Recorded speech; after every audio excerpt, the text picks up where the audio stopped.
The brain was turned off. My boy went smooth brain on him right here. I mean, and Ricky said it on broadcast. I'm like, here we go. It's like the uncle at the barbecue who be repeating himself. He come, he say the same thing. He said the last cookout. If you're gonna take someone out, don't take yourself. Ricky, we know. I got that from you because you said it. I want him to do that. Yeah. And that's what everyone else would do. Hayden could have stood the bike up and let him have it. It was early, and Hayden should have. What? Raggy? Hold on, did y'all hear that? Tomac sending it big. That let me know he wanted it tonight. He didn't care about the knees because he got 3 kids. Mine are calloused. Changing diapers. All right, so right here, guys, Tomac lost this race. I don't really want to say it's because of the scoop tire, but one thing is very certain, and it stood out to me and a lot of you guys in the chat and the live stream, which is he cannot turn this Yamaha. Look at this. He just follows that rut all the way around. Whereas look at Chase. Look at Chase. He's cutting down. He's trying to turn in sooner. This is just what you got to do in Supercross. This is what makes the difference right here. And Tomac choosing to go all the way around is a telltale sign. This was the opening lap in the second moto, and we got Jett Lawrence in the lead and a very hungry beast, because beast mode has not really been moding out here.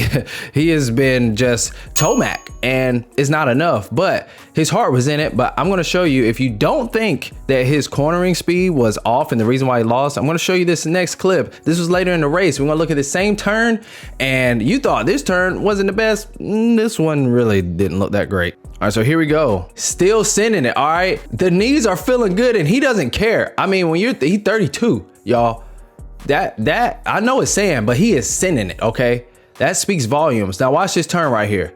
Watch this turn. Watch this. Watch this. You would think, nah, he's out of there. Nope. Nope. Nope. Nope. There we go. He got it now. So look at his body position. All right, he's not balanced. He's leaning this motorcycle up the face of the jump, still out of the turn. He's peppering that throttle. I bet he's probably clutching that bad boy too. He's maintaining all he can. He's got to manage so many things right here, which is from the tire, and he's on sidewalls of that bad boy, and he's having a really hard time getting out of turns and getting back on balance in that bike straight up. We see this from Jett a lot. If you look at Jett, he's gonna come out of here and boom, he's good. He's up. He's ready to roll. He's ready to rock. He's getting maximum traction. These are milliseconds, and he's gaining them on Tomac, who spent tons of time right here losing time out of this turn. And I mean, look at this. Right at the last minute, he gets the bike straight. So what do you guys think about this? A lot of you guys wanted me asked in post-race press conference, which I just didn't get selected. They got to fit everybody in. It's a lot of us in there waiting in the queue, but what do you guys think? Do you think he needs to go to a more traditional tire? Drop it down in the comments. You know, he says he's used to the scoop. He's got used to it, but I believe he's losing time right here in the corners. He's got everything he needs. He's got the knees, he's got the heart, but that tire and that turning, something needs to happen. It needs to happen fast. What's going on, guys? Welcome back to Trackside. It's your boy Cinema J here, and today we're going to talk about, well, actually the next thing we're going to talk about is Jett Lawrence and this double he was doing out of the off camber section. That was actually pretty crazy. We're gonna look at when he tried it. We actually caught that, and we're gonna look at when he actually cleared it one time. I'm like, oh man, Tomac can't turn, and then Jett is doubling out at the off camera. That was crazy. And then we're gonna talk about this Deegan and Levi Kitchen situation right here, and Mitch Payton's comments, who on the record with Swap Moto Live, go check out that full video, said he applauds Levi Kitchen's decision. So how do you guys feel? Why you always lying? Be sure to stick around, watch the whole video, subscribe if you haven't already. Go ahead and drop in the comments. Are you with the move? You applaud it like Mitch Payton said, or you are like, nah, that was lame, that was whack, nah, I don't ruin the championship. You know, how do you feel? Just drop it down in the comments. But with all that being said, before we get right into it, we're gonna shout out the sponsors, which the main sponsor, the #1 sponsor of this video is Jesus Christ. We need him now more than ever. He is the savior of the world, and I put all my faith and trust in him. This channel, everything that I've done this year with this channel surrounding it, get into the race, I contribute all to him.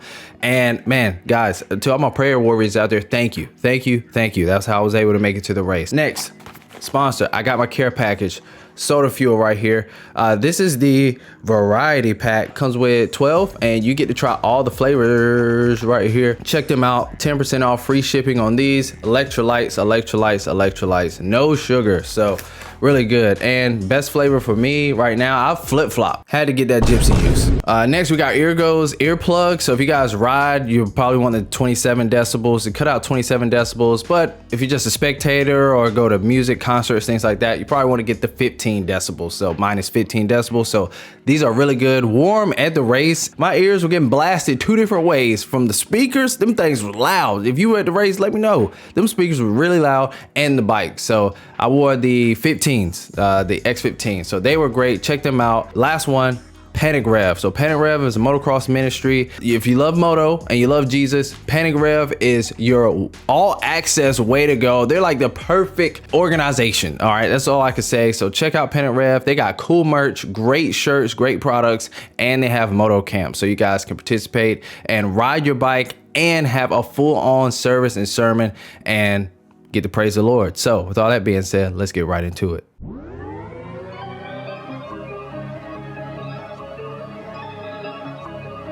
Okay, right here we're going to get a sneak peek of the double out of the off camber, and wow, I actually didn't notice this, but this was crazy right here. So look up here, this is it right here. So after the off camera section, which was pretty cool that they implemented that, look at that. This was him testing the waters right here, I believe. He might have been hitting it before then, but this goes to show he's got a little room to play with right here. And we were like, oh, Tomac caught up, but I believe, you know, he had some time and he had time to figure things like this out. Only a guy who's different is going to do this. He is different on another level. Okay, unstoppable force. He didn't clear it. Now he covered some ground, soaked that up. It's not a very big jump. I'll take that. All right, just testing the waters right here. Kind of a move you're like just in case, and about to show y'all why this paid off. This little kind of case situation right here, I want to show y'all why it paid off to be doing this with the little time he had. Because look, you never know, right? If you mess up or you need to work on something, you need to pull something out in the last minute, you never know. And Jett, this is why I love him. On a track that seemed kind of basic, hard to pass, he was doing things like this. And in the very last lap, I believe it paid off. So let's go check it out. Okay, so here we are, last lap. Jett ran into some lappers. Okay, I know a lot of guys talked about lappers this race. And then we got Tomac, Jett, and a Hunter situation going on. And then he's right there. So here we go. He's been working on this throughout the race. And watch this. Oh! Nah, we gotta play that. We gotta play that back one more time. I bet Tomac was looking at that like, gosh, kid, like, come on, man. Full brake tap also, but he's able to do this. Like, if you've ridden a 450, and I haven't even ridden a fuel injected 450, but you know the power and the snap that you get from these things. The torque is crazy. So this kid comes out here on this 450 crazy, you know, Tomac's look like, you know, grown man, like, okay, he can handle that. But Jett Lawrence, you look at him, look at his legs and everything, you're like, no way this kid's throwing a 450 around. But the reason he's able to do this is because look at how balanced he is on this bike. This is why it's so important. Like, his technique is the reason why he goes fast, 100%. He has complete control right here. Complete control, all right? Also, the key here, it was kind of a little inside outside action going on right here, and I kind of saw it carving out, but he hit that outside, which was grooved and looking real nice. And right there, it's like he couldn't even get a good preload. He just right out of that bad boy. Like, Jett he has really good feel. Like, we always used to say, like, Ricky had really good feel on the bike, as in, like, he could feel things with that front tire. He could feel so many things going on. So he had really good bike control. I would say James Stewart, but James Stewart mostly was just sending it in there harder than last time. Jett has such good feel. I believe he could feel all these little like micro bumps and everything, and he knows what to do with them. He probably, throughout the race early on, he's coming through these bumps right here, and he's just filling it out and feeling like, oh, I got a good kick right there. And he's able to come around just like, all right, I remember last time around. Mind you, he's racing through this track over minute lap times, and then he's able to come around. It's like, okay, I remember, like, I'm gonna like hit it, I'm gonna send it, and that's what he does, yo. And it works. He comes straight out of it, brake taps, the level it out as much as he could, like lets you know how much he sent it and how hard he cracked the throttle to get out of there. Like, he's not supposed to make this. This is not in the cards, but he makes it work. He makes it work just enough. That's what you want right there. You want the front wheel over and you good. It's not big enough to really case. Yeah, he didn't even case, soaks it up just fine. And look at same position. He's in the same position. This is crazy. This is crazy skill on a dirt bike, yo, on a 450. This is why I'm like, yo, Deegan moving up to 450s. He gotta face this dude. Absolute unit, mentally and physically, apparently, due towards ACL earlier this year. All right, that's all I got for this situation right here. This was crazy, yo. This is probably the most interesting thing to talk about in the 450 class to me. And yeah, it's time to talk about this Mitch Payton and Hayden Deegan and Levi Kitchen drama.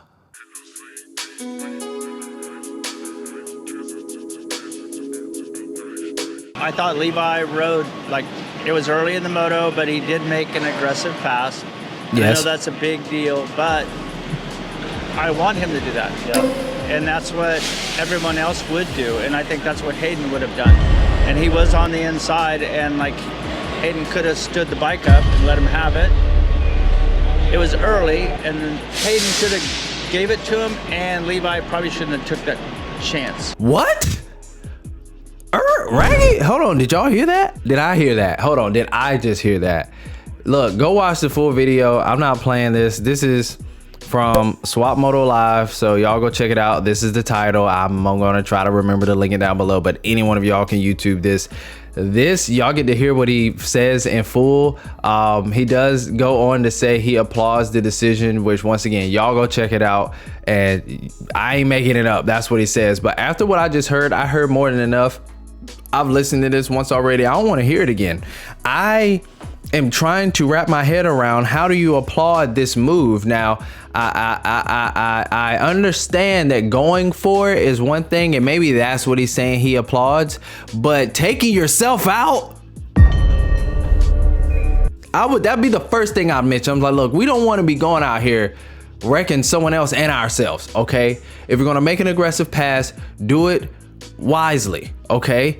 Also, plan it, work on it. Open a lap where there's all this chaos. Mind you, you got Deegan to worry about, and then 20, like, well, they were up front, so like 15 other dudes behind you to worry about. So all the way around, I don't applaud it. And I think he says this was a good move early on, but like, no, in my knowledge of racing and riding, this is not something you want to do early on. This is the greats like Ricky. He will always tell you, like, I would stalk them, work them, see what they're doing, and then pounce on them, just attack on, put them paws on. What do you guys think about Mitch's take on this? I know we're gonna get a lot of this or that in the comment section, but I think it's interesting. I just only disagree on Levi Kitchen pulling this move out in the opening laps. Actually, we just trying to find it real quick. Okay, Mitch says that he thinks Hayden should have checked up. Okay, Hayden is eyeing this rut right here. How he gonna see Levi Kitchen? How, Sway? How he gonna okay, let's give him some grace. Let's see. No way! He ain't even cracked the throttle yet. My boy came in here hot. He came in here super hot. Come on, Mitch. Come on, man. I don't think Mitch looked at a replay. Hold on. Also, Levi committed way back here. He's on throttle right here. Right here, the decision was made. Right here. Just straight line drive. Everybody's focused on the corner, turning, what rut am I gonna go in? Not Levi Kitchen. Levi Kitchen looks like a Hawkeye arrow out here. Just right. Oh man, I kinda gotta go back again. Y'all see this? And It's like, okay, he's looking at that number one. He's thinking about everything Hayden Deegan said probably right here. So I kind of feel him on that. He probably like, nah, you said what? You said what earlier this year? I know it was like 6, 7 months ago, 8 months ago, 9 months. I don't care, bro. I remember what you said right here. I've been waiting for this moment right here. I've been waiting all year for this. Look, he does not even attempt to turn. He just sends it in there. Almost catches up with Joe right here. He stood no chance. There was no line selection going on. None of that. The brain was turned off. My boy went smooth brain on him right here. I mean, he went pure smooth brain on him. And after that, it just turned every ounce of wisdom and racecraft off and just said, oh, there's number one. There's Hayden Deegan. I remember what he said. Let's get it on. And I got him. Oh. Oh, this is crazy, yo. What is this? That needs to get off of my screen. This is crazy, man. Deegan's over here like, excuse me? I'm here. 500K right here, $500,000 right here. And who just did that? Right here, the decisions made by Deegan. I'm throwing hands. We scrapping. All right. That's watching too many hood fights. Okay, Deegan been hanging out in Florida, Miami. I know he watching hood fights. Okay, I know he is. He's doing donuts in parking lots. You can't tell me the way he pulled off that track, he's not watching hood fights. Okay, also, bruh, honestly, if I want to just give y'all one opinion on this with Levi Kitchen, it's the fact that he took himself out. I mean, and Ricky said it on broadcast. I'm like, here we go. It's like the uncle at the barbecue who be repeating himself every time y'all have a barbecue or cookout. He come and he say the same thing. He said the last cookout. That was Ricky on broadcast. I'm like, yeah, Ricky, we know. Yeah, I always say, you know, if you're gonna take someone out, don't take yourself. Ricky, we know, but we know. I got that from you because you said it. You last week and week before last. Guess what? You said last year too. You did. So listen, man, this is a wild situation. How y'all feel about this? I know comments gonna be going crazy. Share this video, man. This is good stuff right here. I'll see what else we can make. I was trying to wait for the Deegans to drop to see if I can get some other stuff. So we might just review that next. If we get some more tea from that video, we'll break that down next. But for now, man, I'm out of here. Thank you guys for watching. If you want more videos like this, comment below. Let me know in the comments. Thank you so much for watching. I'll catch you guys in the next video.